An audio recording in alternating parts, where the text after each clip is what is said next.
everyone, I'm Stacy Clark. Welcome to Legal Talk.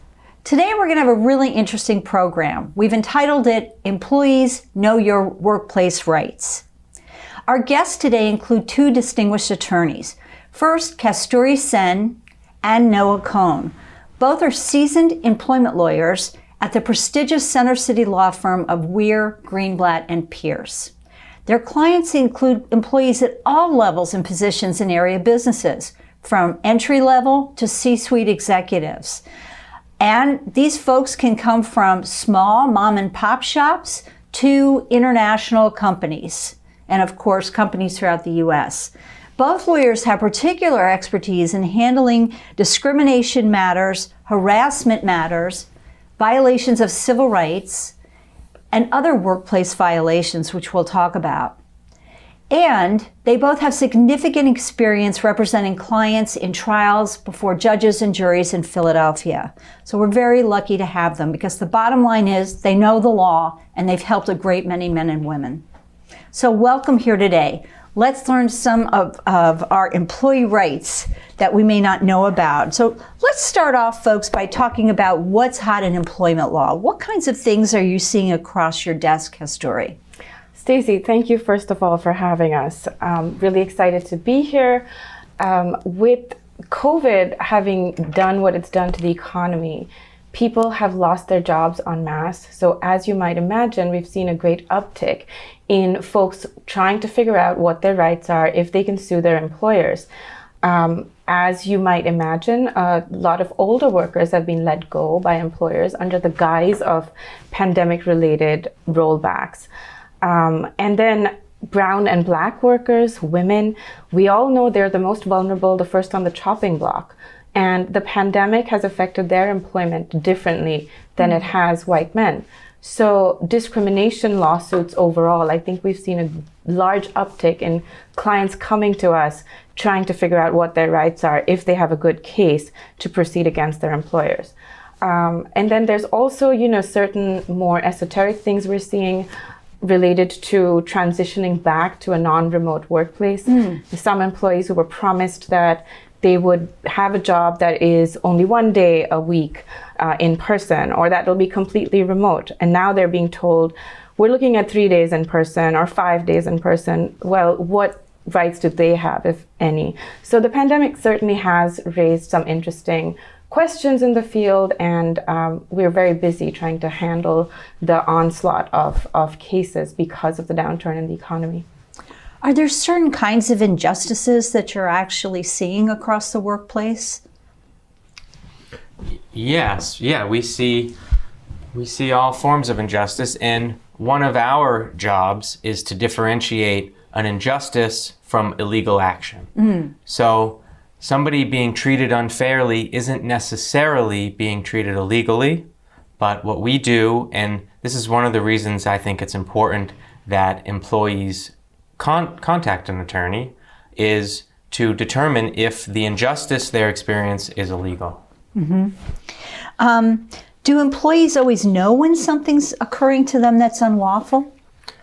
No, of course not, especially because employment discrimination, it's so insidious because it isn't on the surface. It's underneath. And nobody in this day and age with sophisticated management and employers is coming out and saying, oh, I'm treating this younger employee better because I think they have more room for potential. Right. Or I'm treating you worse because you complained that I treated you unfairly. So one of the important things that we do as employment attorneys is to go through all of the facts with our clients and to get at what is really happening. I just want to add to that sometimes the employer does not even know that that's what they're doing. It doesn't have to be intentional. And, we all carry with us implicit biases. And even though we may not mean to, we might be unintentionally privileging somebody who is familiar to us, who looks like us, who talks like us. And as an employee, it's not always intuitive, but if you think, you're being passed over for promotions, say, and people who don't look like you, who are not a minority at the particular job you're doing is getting ahead, it may be that some of those implicit biases are at play, and you may have a discrimination claim, even though no one's ever going to say they discriminated against you, even though the people on the other side might very well believe that they would never do such a thing. So it's a touchy, very sensitive area that employees really need to think kind of outside the box sometimes to figure out what it is that can be done for them legally. Well, you may have answered this question, but are there signs that employees can look for that their employer is doing something unlawful? Well, that's a very broad. I know. I mean, you mentioned being passed over for a promotion, right? Maybe being asked to take early retirement when you weren't ready to do that. Sure. Are there other red flags, perhaps, in the workplace that people have seen? Not getting plum assignments that you normally would. If somebody else at your level with your qualifications is getting more mentoring, is getting better assignments than you, is being asked to stay late, and you're not being given that overtime opportunity. If you're discouraged from applying for FMLA, or you file a workers' comp claim, and then all of a sudden your workload has become very, very different. So there are truly like a great many ways in which unlawful things could be happening at your workplace. And if something strikes you as being unfair, it's probably a good idea to try to talk to someone, a lawyer if you can, about it. So I can, and I can provide an example from my practice. Terrific. Where an employee was promoted at a company, and she had excellent performance evaluations, and she was even given an award for her dedication and her service for a decade of being at the company. Yeah. And then a new, younger manager comes in above her, and all of a sudden she is transferred to a less productive and less thriving store. So, the rationale in that case, they could have said, well, you're so good that we're putting you in this struggling store in order for you to manage this store because we need you. But what ended up happening was they used that struggling store as a pretext for terminating her. So, this is a situation where she was in her early 50s, which, is not necessarily considered old, but if you are 40 or above, you are covered under the Age Discrimination in Employment Act. So, in that case where somebody is set up to fail, and we can show that younger managers at her same level were not set up to fail, and she's fired as a result of that, we brought a case and we got a very good result for her. That's interesting. Both of what you're saying is so helpful. I did not know about all these rights and things that could happen at the workplace. And I love the word that you used, insidious, because sometimes you just can't see it. It's not right there in front of you, and yet you feel that something is happening to your life, your workplace life. I bet a lot of employees are really scared to say something for fear of losing their jobs. If they see something that's going on in the workplace, they're worried about, I guess the word is retaliation in the law, and losing their jobs or being demoted in some way. Is that a legitimate fear, Noah?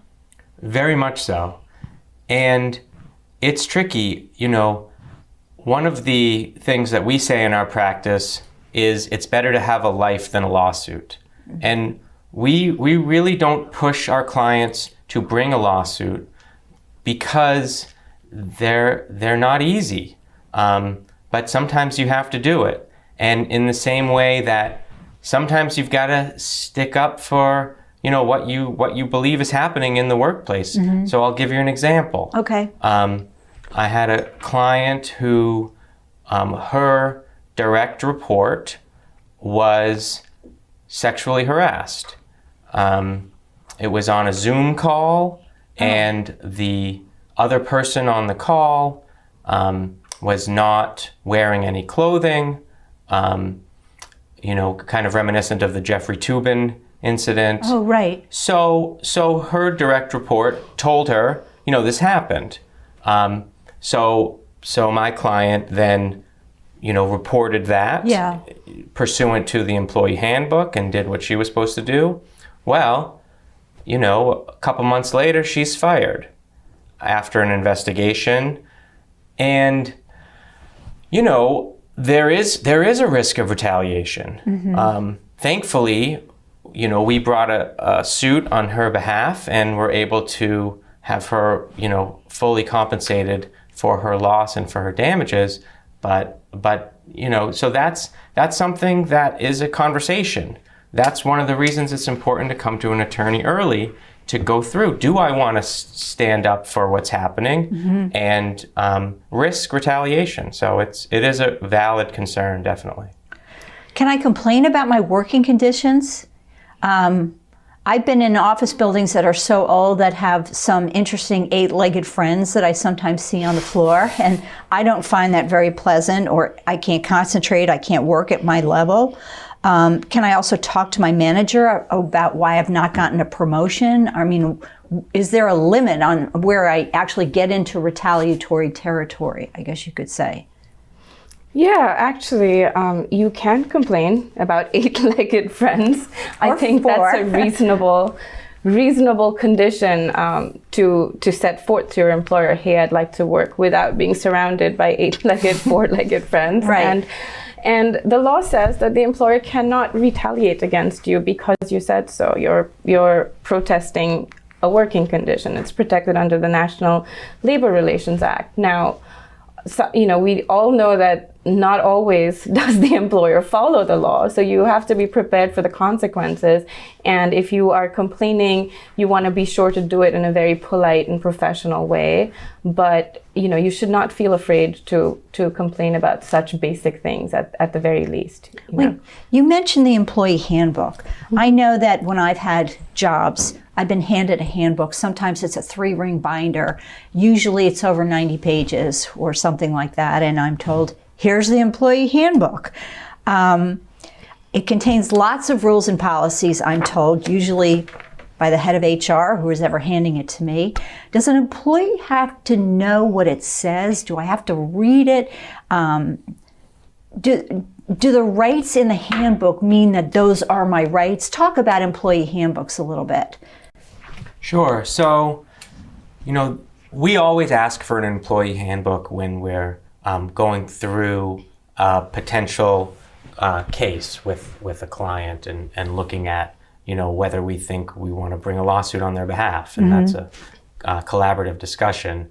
So it's useful in a few ways. So in terms of your question, should I read and do I need to know what's in there? Right. I think it is good to know what's in there. And some of the ways that it's helpful to us in evaluating a case are, are you being treated differently than your coworkers? Differently. Yeah, exactly. Because the handbook sets a baseline and is supposed to for how employees are being treated. So for instance, let's say you are suspended and it's based on some infraction.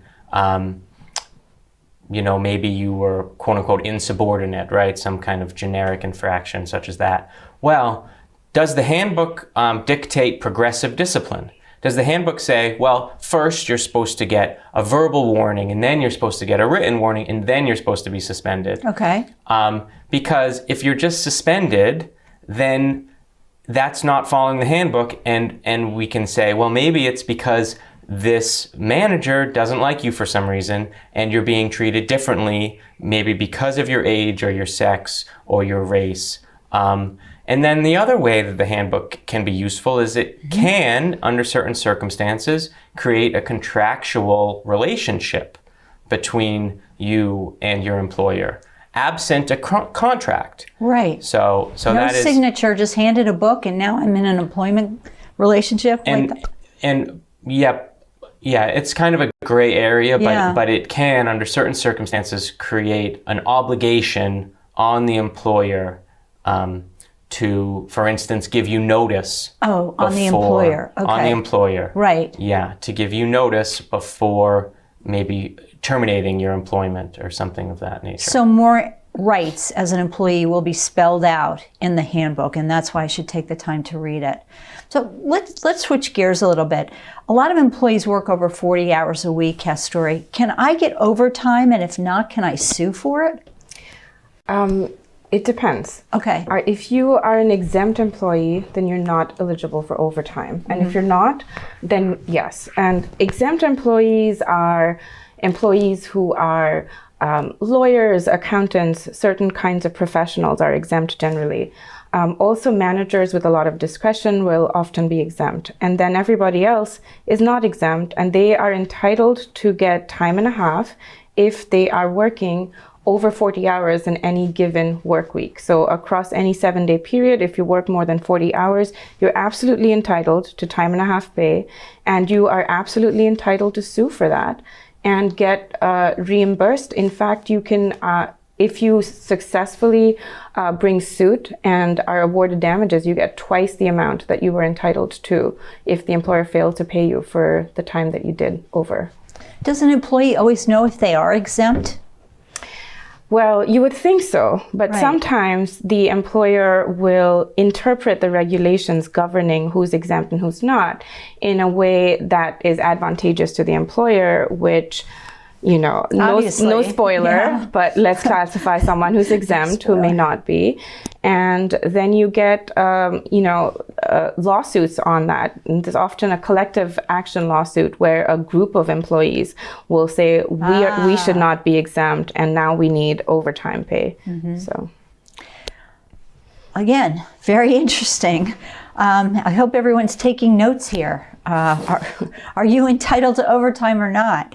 Noah, let me ask you a question. What if an employee does not have an employment contract?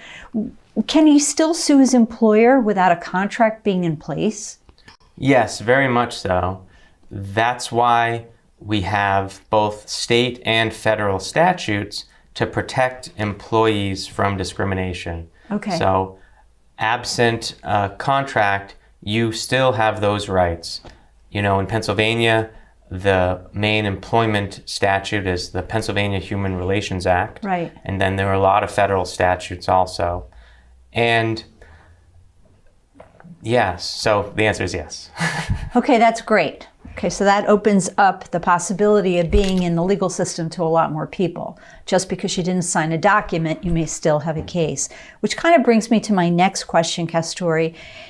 It feels like something is wrong at work, but I'm not sure what. At what point do I need to consult an employee rights or employment law attorney such as yourself? Well, that's an easy one. As soon as possible, as early as you can. Now, I really cannot emphasize this enough. Like, too often, we get into the case after the employee's already been fired. But if that employee could have come to us sooner, we could have sort of counseled and guided them in a way that would have helped them either negotiate what was going on in a manner that is advantageous to them. Because employees often do not understand fully what the legal implications are at play. You know, it's very granular. Like Noah was saying, we really need to get into all of the facts with somebody over an extended period of time. And then as a lawyer, we consult our clients to say, okay, here's how you frame this to your manager or your HR to help negotiate whatever it is that they are feeling is off in a way, frame it like, this is how this could be illegal, to flag that to the employer so that the employer can sit up and take notice and fix it. Even if the employer doesn't fix it, now you've created at least some kind of record, a paper trail. You've had that conversation so that if things don't end up going the way you'd like it to, if there's litigation down the road, you've set yourself up for success in that litigation. So wow, so it sounds like you're such a coach in that instance that you're able to alleviate the situation possibly in a way that's very advantageous to an employee, in a way they might not have other thought they could have that kind of benefit from seeking an attorney's counsel. What kind of documentation or evidence should an employee be keeping, Noah, to create kind of this record? What's good evidence for you to help them win a case?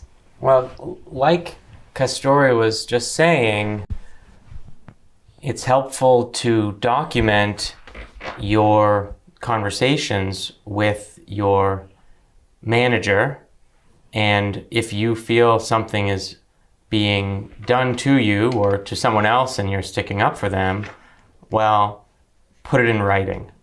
And we can help you do that in a way that protects your rights. Okay, so I'm having a conversation with my manager. Are you saying that while I'm in that conversation, I'm taking notes, or I'm taking notes right afterwards about what was said? Or am I, yikes, recording it on my phone? You want this one? sure. Never recorded. Never recorded. So that's a big thing I want our audience to hear. That might be straight into the camera. Right. Yes. Pennsylvania is a two-party consent state. What that means is that it is illegal.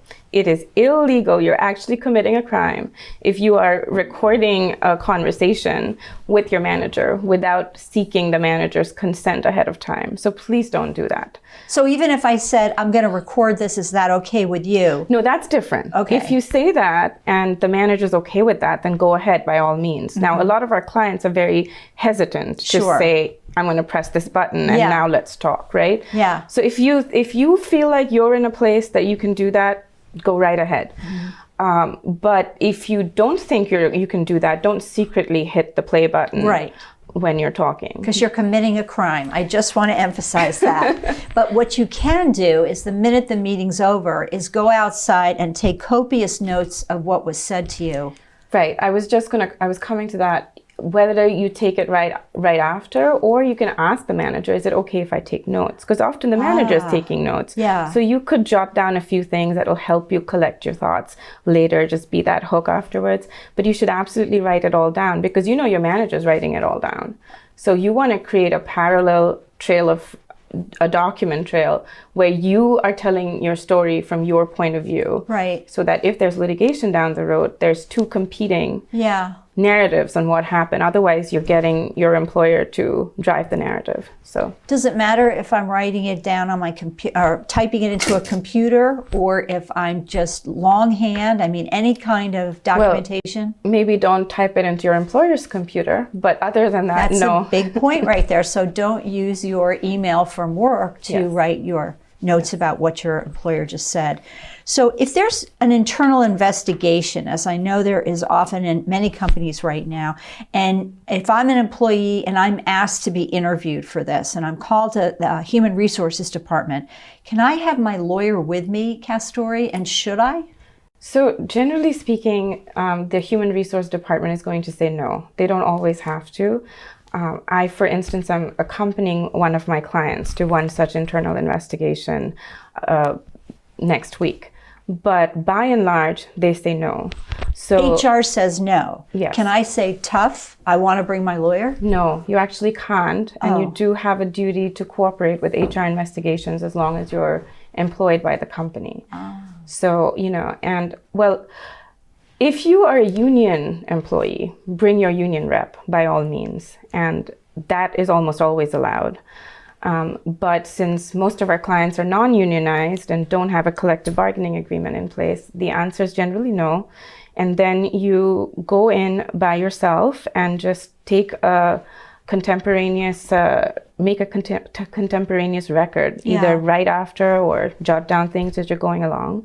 And I will say this, you should absolutely be very professional and provide all of the information and be truthful in these interviews. So be helpful and truthful, but you can take notes about what you were asked and what you said afterwards. Yeah, and if you can consult with an attorney, I think we both have counseled numerous clients through such, like prepared them for the interviews.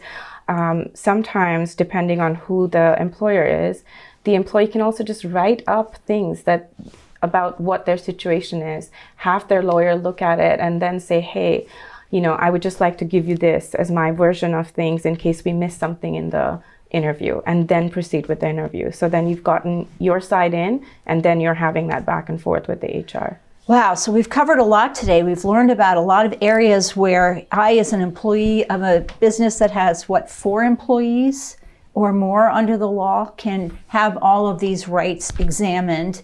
And I really should talk to an employment lawyer like you guys or someone else, your colleagues, so that I know when my rights are being trampled upon and if I'm entitled to any damages or other kinds of relief. So